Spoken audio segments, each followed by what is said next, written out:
And it's starting, and we're live. That's right. Hey, everybody. This is a new venture that I'm trying to float out there, and it's a method of me sharing some ideas with York students, York parents, anyone else who's willing to listen. I had been keeping a blog called Future Ready to give some parents in our community a little bit of insight in technology and education, anything else that we think is kind of forward looking. My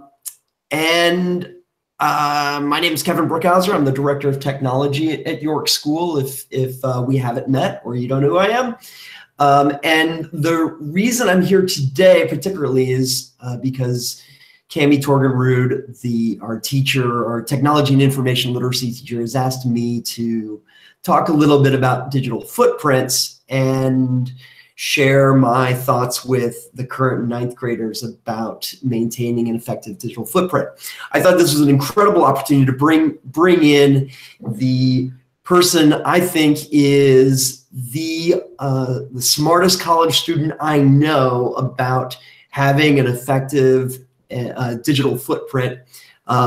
Former York student, Grace Khieu. Grace, hello. Say hi. Hi. So Grace was she was in my English class when she was in the 10th grade. Was that like 5 years ago, 4 or 5 years ago? Too long ago. It was a while ago. But I just want to tell my first introduction with Grace. She just showed up in my English class, and she was one of those quiet students. But the more I got to know about her, the more I realized that she had this really amazing online presence, and it was something that I was curious about. Grace, you had a YouTube channel already, I think, but your big presence was with Tumblr and maybe another website at that time. What was that website? Yeah, so it was Tumblr, and then there was like this fashion website where you like make these fashion layouts and stuff. Right. But I didn't start my YouTube channel until my sophomore year because of the 20% project. Okay, so you didn't even have your YouTube channel yet, but you already had some experience, having an online presence, and you already had a big following on that fashion site. And so I was I was really impressed with what you were doing already, and hoping to get you to continue that trend and hopefully get my other students and myself to kind of learn about your experience through that process. Well, since then you've had this kind of amazing run online and doing all kinds of different things, and that's really why I wanted you to be here. The first thing I want to talk about is just like, what does it mean to have a digital footprint? What is a digital footprint? Grace, are you familiar with that term? Did we talk about that at all in class? Yeah, I'm very familiar. What does that mean to you? Well, definitely it was like a huge concern for everybody, like especially my parents, like, oh my gosh, like your digital footprint, you look up my name and it's like everywhere, you just like go through pages and pages and it's just like me or like something related to me, and it's actually me, not like somebody else. And so I think like the digital footprint is something that like is there on the internet. It's like the footprints that you leave behind. So whether that's like your social media page or like something you post or like something somebody else posted and then you were tagged in it or something like that, it's just like, what are you leaving behind? And literally it's going to last there forever, even though you might not, Right. There may be, from when I was in high school, there may be a few like VHS tapes lying around of my video presence when I was making movies, but almost all of my footprints from when I was in high school have just been erased because most everything was done in an analog format, and I didn't do a good job of archiving anything. And that may be the experience that a lot of parents have, but that's very different now with when you were in high school and when current students are in high school. We leave these footprints, everyone does now, these digital footprints that they don't really go away, right? Yeah, they really don't. You think they go away if you delete them or something. It's like, wait a second, why am I still seeing this? And it's there because like, they're all stored up there somewhere. No one knows Right. where. It's just there, you know? And so it's kind of scary, but I think like at the same time, personally for me, it's been so cool to look back 5 or so years ago and be like, wow, you know, like I used to be like that. And it's like, oh, look where I am now. And that's like very cool. But it definitely does bring up its own concerns, you know, especially like if you're talking about high school kids, you're applying to college, you're applying to even now, like you're applying to jobs and everyone's looking you up, you know? And my dad, like he has his own business, he hires people. And if he looks someone up and they don't show up in the Google search, then it's like, oh, like what are they hiding? So I think now like having a digital footprint is like you should have it, because if not, then people get suspicious. But like have it in a way that like you can be smart about it, obviously, and not, you know, still respect your own sense of privacy as you feel comfortable, but at the same time, like, you know, do you have this platform right at your fingertips? Like, why not use it? You know? Right. So Right. that's how I feel about it. Yeah. So let's back up a little bit. Like a digital footprint is really kind of the traces that all people leave online, whether they get on Facebook or they start a blog or they're on Instagram, and your digital footprints generally tend to stick around probably forever, because you know if you post something on Facebook, it may be that you take it down, or if you post on Snapchat, which is actually it's a tool designed to eliminate the permanency of digital footprints, right? So that was the killer feature of Snapchat was that it was supposed to go away. You're But able it doesn't. to, but we'll talk about that. Everything. Why doesn't it go away? I don't know, but it's like you hear all of it. I mean, like, 'cause my tech knowledge is like not super out there, but you just hear all of these news stories and stuff. It's like, oh, this celebrity like this and this and this. Like they have all these pictures leaked out, and it's like, wait a second, I thought that no one was supposed to see them ever again, but it does. Like the company has control over that. You click agree, you don't even read the contract, Right? So you know. Yeah. So I mean, I think it's pretty safe. First of all, let's just say, like with technology, it's a really powerful tool. It's got pretty amazing benefits that we'll go into more depth into, and then it's also got risks. And I think that we need to understand what those benefits and risks are, and try to be as smart as possible about employing this digital technology. And I think the first impulse of a lot of concerned parents is to be like, this can be a really scary thing, and you know, let's shut off our kids, or let's just not use the internet at all. And that may seem like the safest avenue for a lot of parents. But I want to say that as students start entering in high school and even in the 9th grade, I kind of like to think of a swimming pool as a good metaphor. So swimming pools, like the internet, are dangerous places. But what we tend to do is not just fence people out of swimming pools and say kids aren't allowed to go to swimming pools because they're dangerous places. We teach kids how to swim. And we start in the shallow end, and then generally we teach them how to manage themselves in the shallow end. Like, so my 4-year-old can handle the shallow end of a swimming pool right now, unsupervised. My 2-year-old, I wouldn't let him in the shallow end of the swimming pool without one of us nearby, because he could just end up upside down and not be able to get up.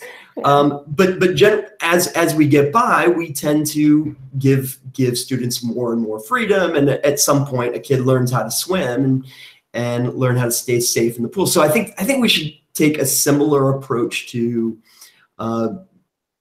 bringing young people into the realm of the internet. But as you mentioned earlier, what would be the risk of just saying, hey, let's lock off the internet until the kids go off to college? Yeah, well, then that's the problem, is that, I mean, and if we're talking about like actual swimming, there's so many people I know, they don't know how to swim, and then it's like, oh, let's go to the ocean, then what are you going to do? Like, are you going to drown? Like, and I feel like it's the same way, because college is a place where you like finally gain somewhat of a sense of independence, or at least that's the hope. And like, if your parents didn't really like launch you out of the nest quite successfully or traditionally, then it's kind of like, oh, like am I still under their watch? Like, do they still have control over my life? Or am I supposed to be doing this all on my own? And it's like so confusing. You're already trying to like stay afloat in your classes and just life in general, that trying to navigate your way through this like huge ocean of the internet, you know, like it's confusing, and you might just believe everything anyone tells you. So I think it's really important to teach kids like how to be, you know, tech savvy, you know, that kind of thing, because, you know, it's a matter of preparing students for adulthood, right? I mean, yeah, they're going to need to know how to use these tools effectively. Yeah. And also I want to talk a little bit about like, what are the, you know, how important is it in today's world socially? Like, so if you're a teenager, what would it mean if you were completely isolated from technology? Would that have a social impact on you, a positive, negative? Yeah, it's interesting. I'm like taking this family psych class right now, and they were just saying how like I mean, I think technology is great, and I think you might feel like technology connects everybody, which it does. It connects everybody, but it doesn't form real connections. And I think like that is when you're kind of going off on the danger zone. But I think it's so great because, like, for example, when I'm home for work or something like that, and people are doing something fun or whatever, like meetings, like, hello, you know, we're like doing this over the internet. I think like it can form these connections. You just have to do it in a smart way. But the real danger is that, for example, like if you have peer pressure or like cliques and stuff like that, all of that can be elevated in such a negative way that like people feel really, really left out because, oh, how come they are going to hang out without me, but they're all my friends, or so I thought they were. And so I think like, because it's interesting because kids, I feel like, I'm talking about like middle school and high school, they don't really learn the way of the internet. And so, you know, when I was in middle school, people were hanging out without me, but I didn't really know about it because there was no way to know about it. But now people do. And so people get so sad about it. People fall more and more into depression and anxiety. Not to say that tech is a bad thing, but the important part is educating the students, you know? Yeah, I would argue it's neither good nor bad, but it can have positive and negative effects. And there actually seems to be more and more research out there that suggests that these phones that we all carry around with us all the time, well, sometimes they're making us miserable. So I think you'll hear every thoughtful person out there say there's got to be some degree of balance. We don't want to spend all of our time with our heads buried in our phones, and that we need to have this face-to-face interaction, and that I think everybody believes is valuable. The one thing that I really like about maintaining a presence online as far as my emotional and social health is that when I do have a presence on like Instagram or Facebook or Twitter, when I do end up having those face-to-face interactions, which I work hard to maintain and schedule and make sure that I do have those to create that balance. If I do have an online connection with those same people, it makes those face-to-face interactions in some ways richer because I feel like I'm more connected to what's been going on in their lives, and we have more interesting things to talk about because I just have more things to latch onto. Yeah, and I think too, like, that's really great, and I've really found value in that actually, especially like going away to college, and then like one of my friends, I'm like, wow, look at all the great things she's doing, and I can ask her about that, and I think that's really cool. But then at the same time, they always talk about the first date, and you like see everything on social media, and then you try so hard not to reveal certain things. It's just like, oh, like I'm not gonna expose that about myself. And so yeah, I don't know, I think it's like very interesting. Well, let's talk about that a little further. One of the things that we try to do is we're teaching students here at York about using social media well and ethically and intelligently. inevitably you come to the decision. I've got something that I kind of feel like maybe I should post, and I'm not sure whether I should post it or not. How do you go about making those decisions? I've got a feeling, I've got a photo, I've got an idea that I think I might want to tweet. How do you go about deciding whether to post that thing on Instagram or whatever? Yeah. So my Instagram in itself has gone through so many phases of like posting and then not posting and then content and that kind of thing and what kind of content. And I think like for me, I started my Instagram, I don't know, like senior year or something like that, because people on YouTube were like, oh, like we want to see more. And I was like, all right, well, they want more, like I'll just give them more.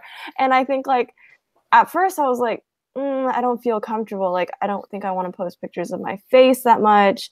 Right. Even though they are seeing my face on YouTube, you know, just, you know, random stuff like that. But I will say that it was definitely a struggle because I was like, wow, look at all the things I can post. I was like, wow, look at this breakfast I made. Let me organize it really nice, take a picture of it and post it. Like, everyone, look how cool I am. And I think that was definitely a stage I went through, was just making my life look so much greater than it actually was. And then I went through another phase of everything like visually has to match.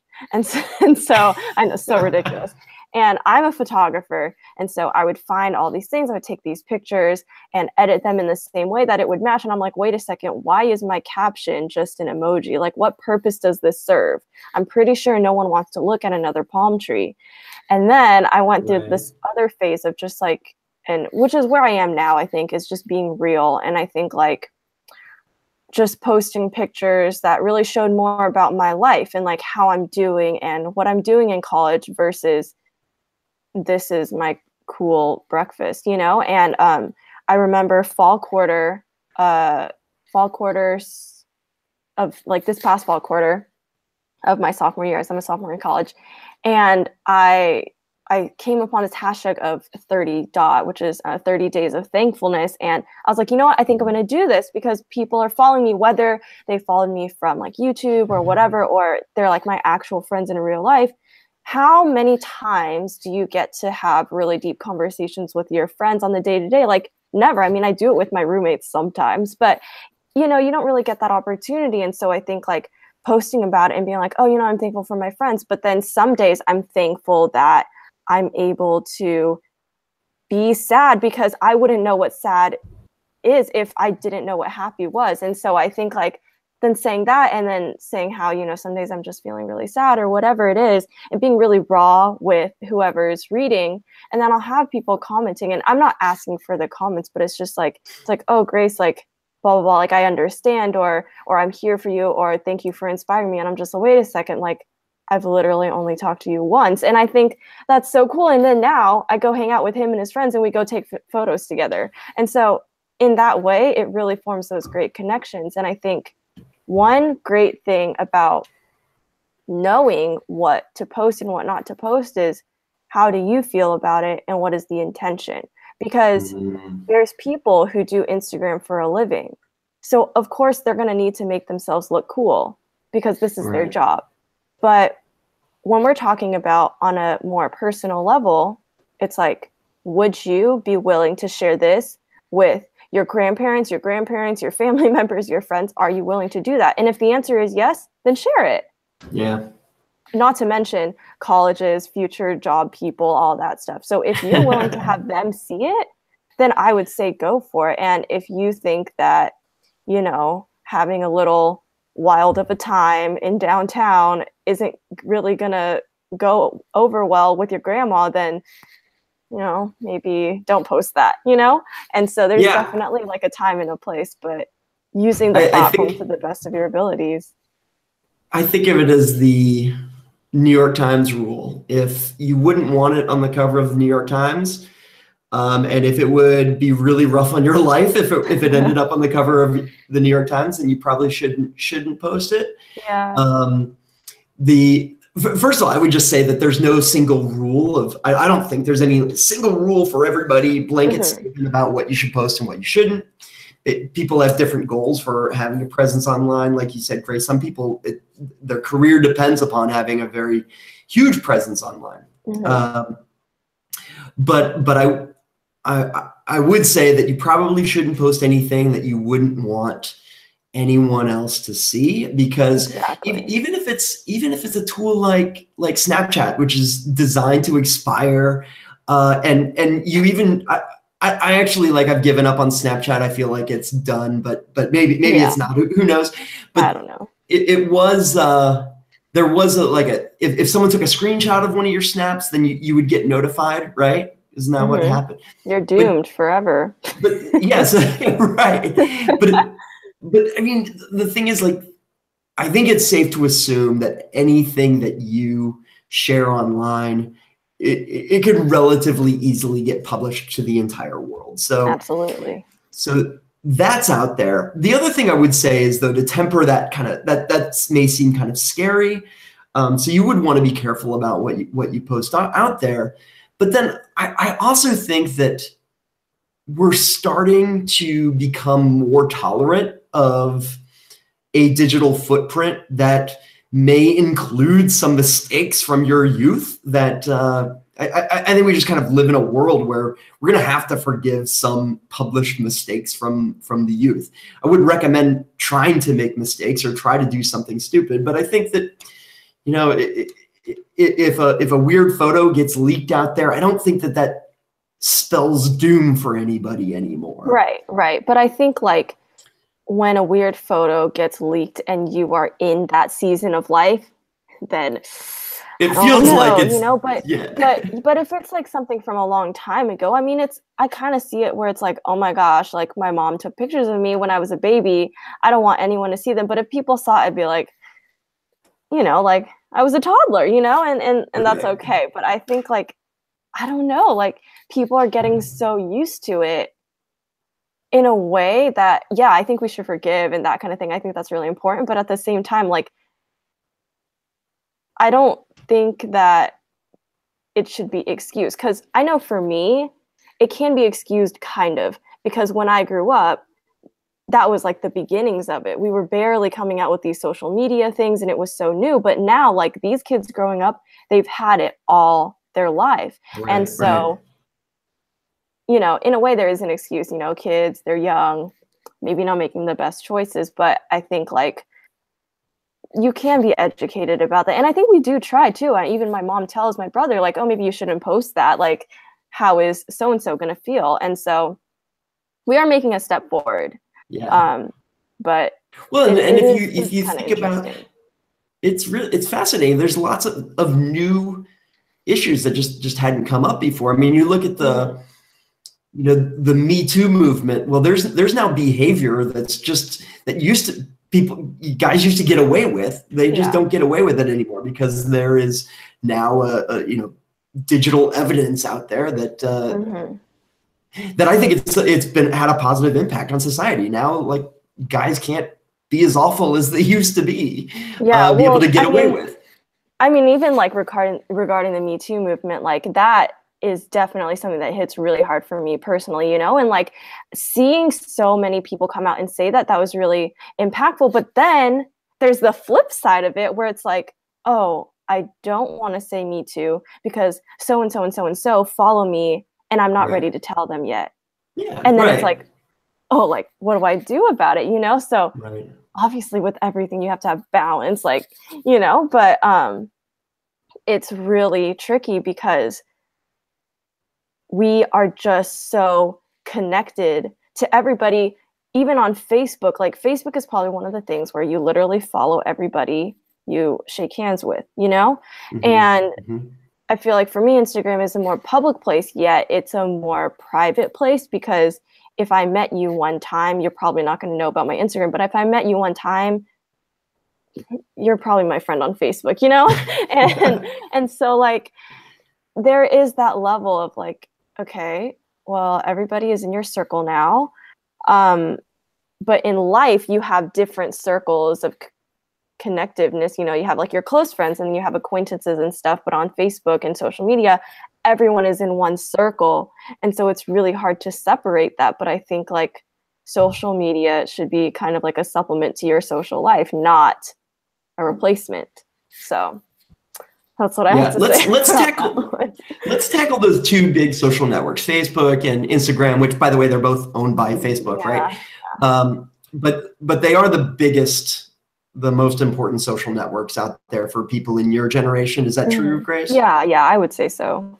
And you know, my understanding is that Facebook is kind of like a utility. You just you have to have some presence, because I don't know. I use it because it's the easiest way to find somebody that I need to get a hold of, right? Yeah, but that's just the world we live in now, just because of my generation and your generation. Like, a lot of the people we know are on Facebook, but I'm noticing more and more, like, as I'm holding an officer position in a club and I'm using Facebook to promote things, I'm like, wait a second, half of these kids, incoming freshmen, don't even have a Facebook. So they get a Facebook in college because everyone's already using the Facebook system.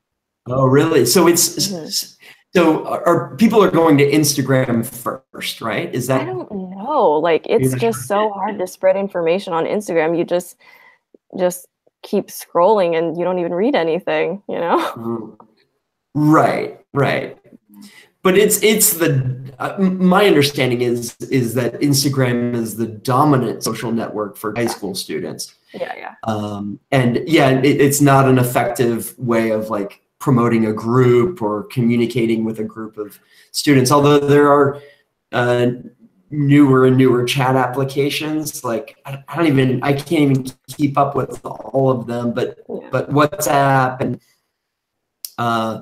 Snapchat still has a pretty strong presence. By the way, like Snapchat, when it first got released, it got a reputation of being for, really only having like awful applications like sexting and that sort of thing. But it's not necessarily that anymore, at least not my experience. I just don't understand it. But my brother, like, this has been really cool about having a younger brother, is that Snapchat is huge for them.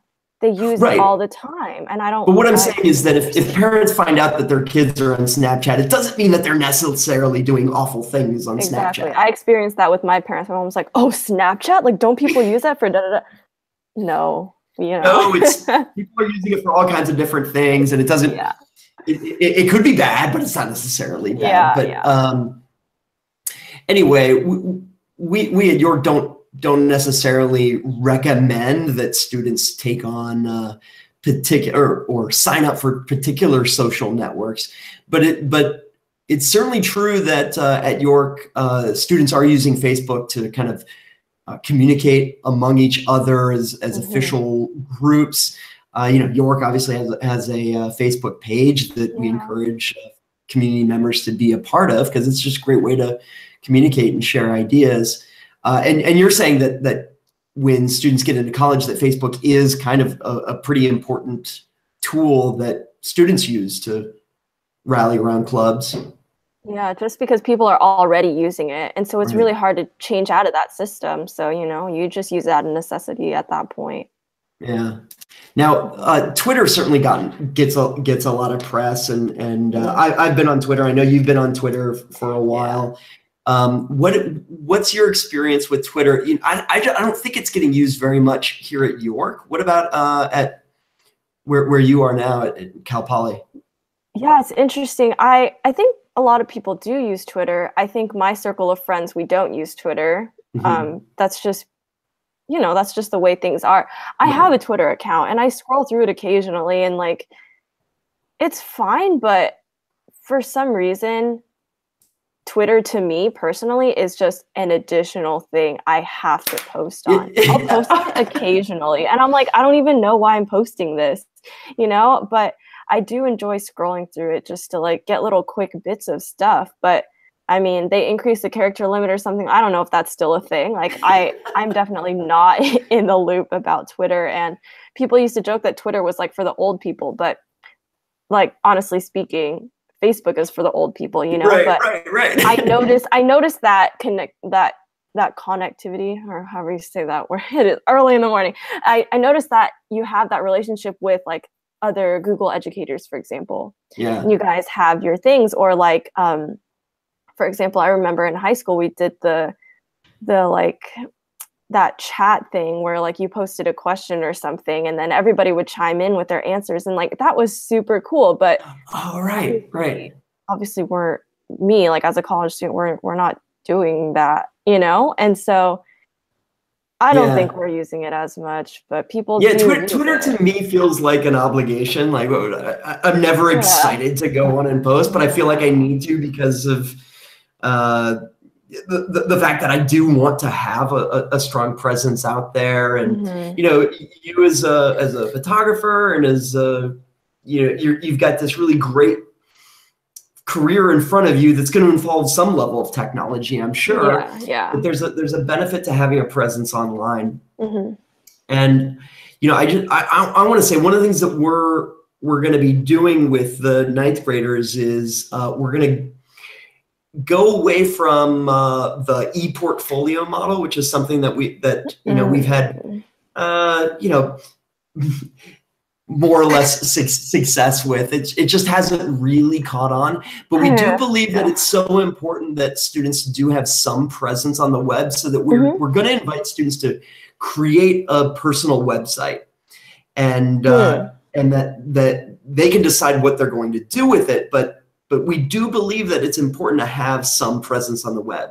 Like you have your photography presence on the web, but we're actually thinking about using Wix as a platform, just to, and it may not be the platform of the future. You know, it may be, Wix may just go away in a couple of years, as anything might. But we want students to get some exposure to, you know, having an online profile that they manage themselves. What do you think about that? That's really interesting. I legit forgot about the Eportfolio thing. Sorry. Right. Oh, no, everyone did. I worked so hard on that, and I remember being told like, oh, like you can show this to like people and blah blah blah. And I was like, okay, cool, like this is really cool. I was so on board with it. And then after we stopped putting things on it, I was like, oh, this feels like a chore for me to like put my essay on, you know?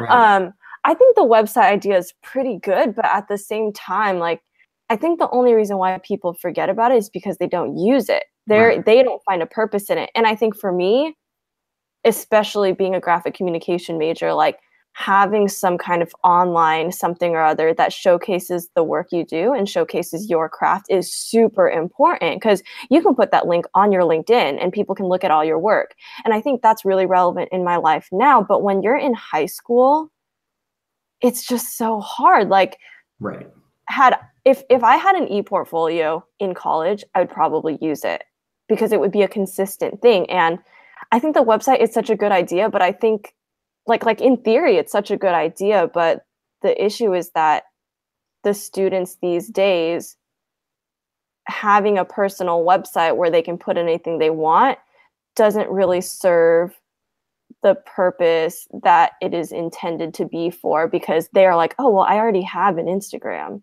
So I already have something that I'm already managing and blah, blah, blah.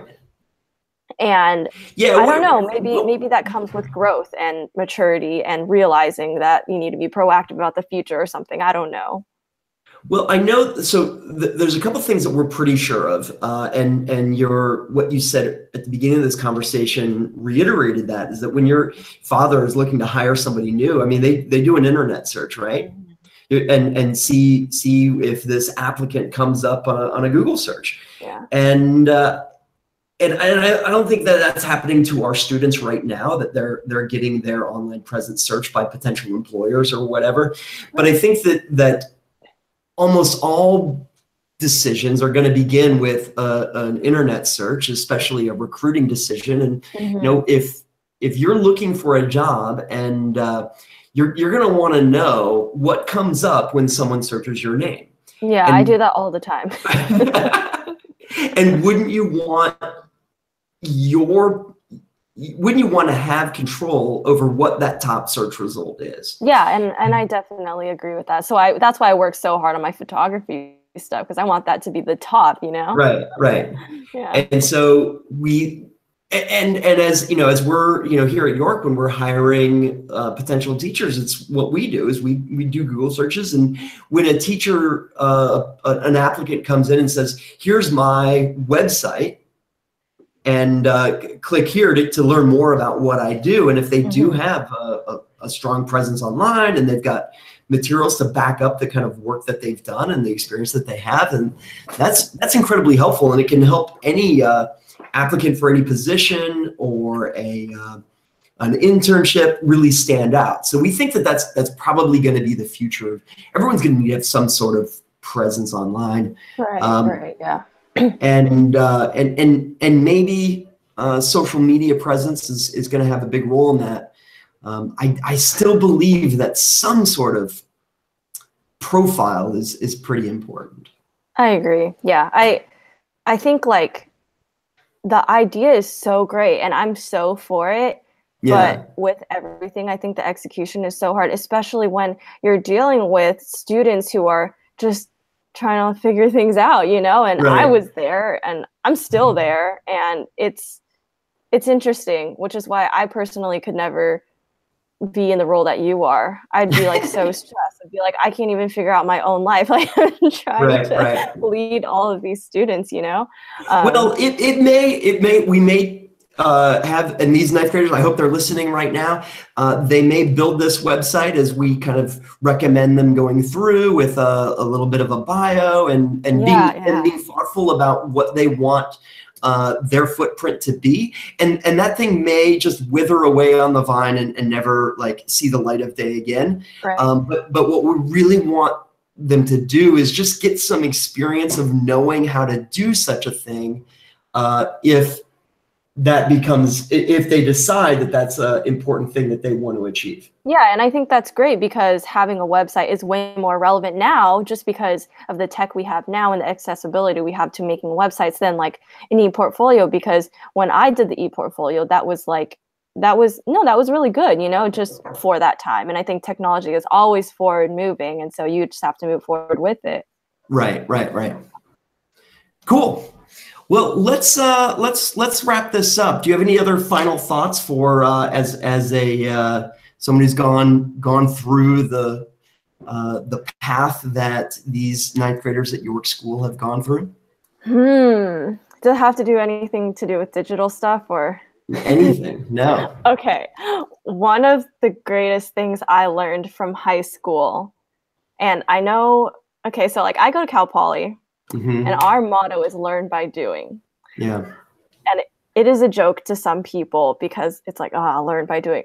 But literally, you have to learn by doing. And I learned that at York because I was so pumped to go to Cal Poly. It was my dream school, which doesn't happen for a lot of people.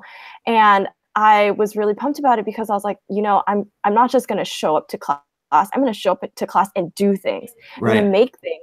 And I'm going to, you know, like do the dirty work and hands-on and stuff like that. And I really learned that at York, especially from you. And I say it all the time, but like, I literally wouldn't be anywhere where I am now if it weren't for you pushing us so hard as students, but not pushing us where it's like, oh, you have to do this, but pushing us and be like, you can do this and you have the power to do this. And I think like that was a lot for me because like I have anxiety and like, I don't think that 5 years ago I would be doing this. Like that's ridiculous, you know? But I think like when, you know, like I guess speaking to the parents and the people who have power to like teach the students is that you yourself have power to empower these students because they are going to be the future of this world. And, you know, if the younger generation, we do have somewhat of a responsibility to guide them through that as they're developing through their life, you know?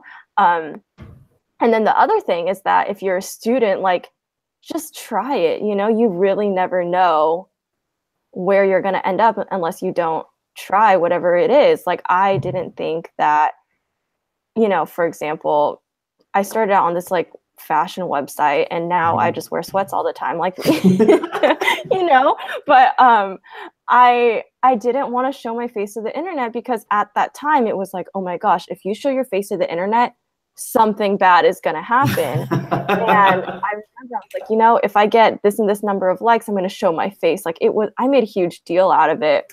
And here I am then I made like a YouTube channel and that kind of thing. And I'm here now, and I don't have shame about anything. So I think like you just don't know until you try. And the beautiful thing about the world we live in now is that you have all the knowledge right at your fingertips. If you want to learn how to code, look it up. If you want to learn how to work Adobe Premiere Pro or After Effects like me, because I struggle with it so much, you can learn, and it's all there. And like, it's such a great thing. But with everything, like moderation. And the last piece of advice I have is make sure you make time to go outside with somebody else. Yeah, right. Because fresh air is good. Totally. And well, I'm really glad you kept talking about that word try. I'm a big proponent of the word try.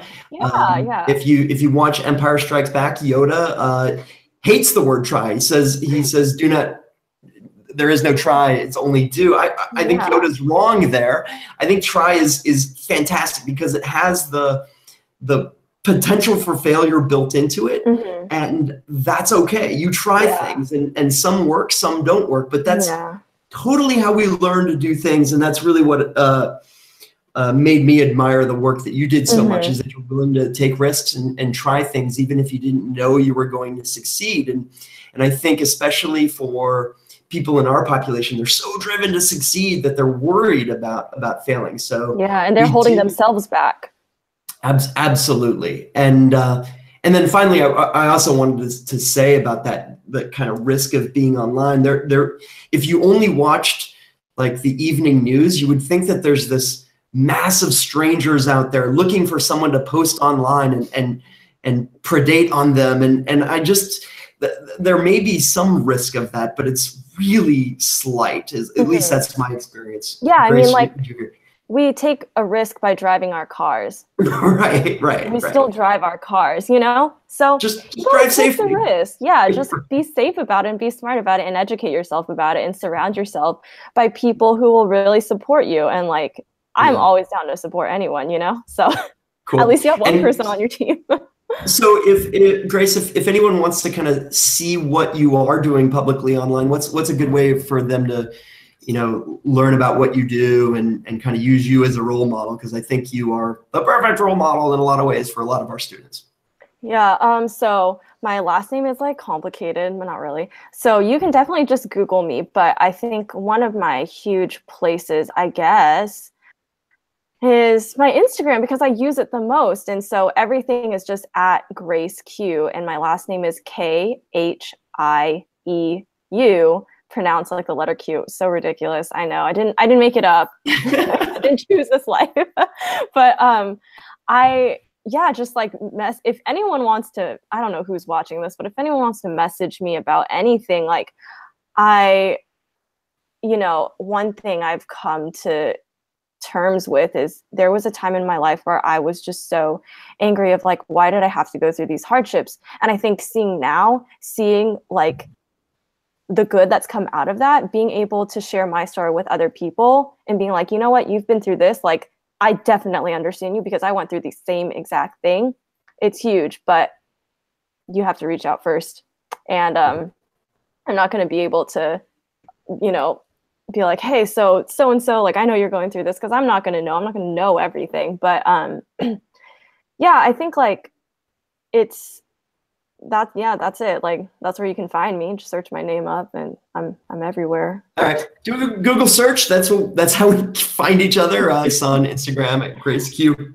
I'll link to it in the YouTube comments here. And I link everything to each other. On my YouTube channel, I link all my stuff, and on my Twitter, I link all my stuff. So it's all there. And you can find me. I'm Brookhauser on most of the sites, including Twitter, Instagram, and Facebook. And let's keep this conversation going. And Grace, thank you so much. I can't wait to see where things go next for you. Yeah, thank you for having me. All right. Okay, cool. Bye.